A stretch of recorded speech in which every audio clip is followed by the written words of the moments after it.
दावत इस्लामी जो है इलियास अत्तारी साहब की, वो भी कुछ काम कर रही है जो कराची वाले हैं। तबलीग जमात जो है जो पूरे इंडिया में, पाकिस्तान में और पूरे मुल्कों में, वो भी कुछ काम कर रही है।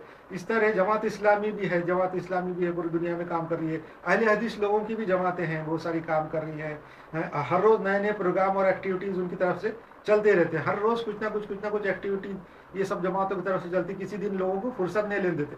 जो भी जमात में जुड़ जाते हैं उनको इतनी एक्टिविटी लगा देते कि वो परेशान होकर भाग जाते जमात में से कि भाई हमको फुर्सत ही नहीं मिल रही। इन जमातों की वजह से एक फ़ायदा यह है कि इन लोगों को जो इन जमातों में जुड़े हैं, इस्लाम का कच्चा पक्का कुछ तो भी इल्म मिल जाता, थोड़ा बहुत मिल जाता है, फ़ायदा तो है। मगर इन जमातों की ना रुकने वाली एक्टिविटीज़ की वजह से उन जमातों के कारकुन उन जमातों से जुड़े रहने से कतराते हैं। कि तो एक्टिविटी बहुत ज़्यादा हो जाती है ना, जमात में अगर जुड़ गया आदमी तो उसको फिर फुर्सत नहीं लेता। आज ये काम है, आज वो काम है, आज ये उधर जाना है, आज वो प्रोग्राम है, बेचारा परेशान हो जाता और वो भाग जाता वहाँ से। नतीजा निकलता कि जमात में लोगों की हाजिरी कम से कम होती चली जाती है।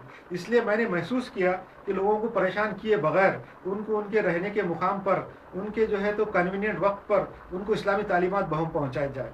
हाँ, उनको जो है तो कहीं ले जाना नहीं है, किसी जमात में ले जाना नहीं है, किसी मस्जिद से घर से दूर ले जाना नहीं है, नौकरी धंधे भी उससे छुट्टी लेने की ज़रूरत नहीं है। उनको जो है तो उनकी कन्वीनियंट टाइम पे इस्लाम की तालीम और कम से कम वक्त में देने के लिए मैंने सोचा।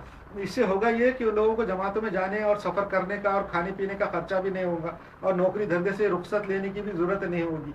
वो लोग अपने रहने के मुकाम पर रहते हुए, नौकरी धंधा करते हुए इस्लाम की तालीमात हासिल कर सकेंगे। इसलिए मैंने एक ऐसा इस्लामी तालीमात का निसाब यानी कोर्स तैयार किया है जो मुकम्मल इस्लाम कम से कम वक्त में मुसलमानों को सिखाएगा। मुसलमान नौजवान, मुसलमान ख्वातीन, मुसलमान लड़कियां दो और सब इससे इस्तेफादा हासिल करेंगे। ये छोटा सा कोर्स है मगर समझो इस्लाम का एक इंसाइक्लोपीडिया है। इसलिए इसमें इस्लाम की कोई बात भी छोड़ी हुई नहीं है, किसी किस्म की छोटी बड़ी बात कोई छोड़ी हुई नहीं है, मगर मुख्तसर में बताएंगे।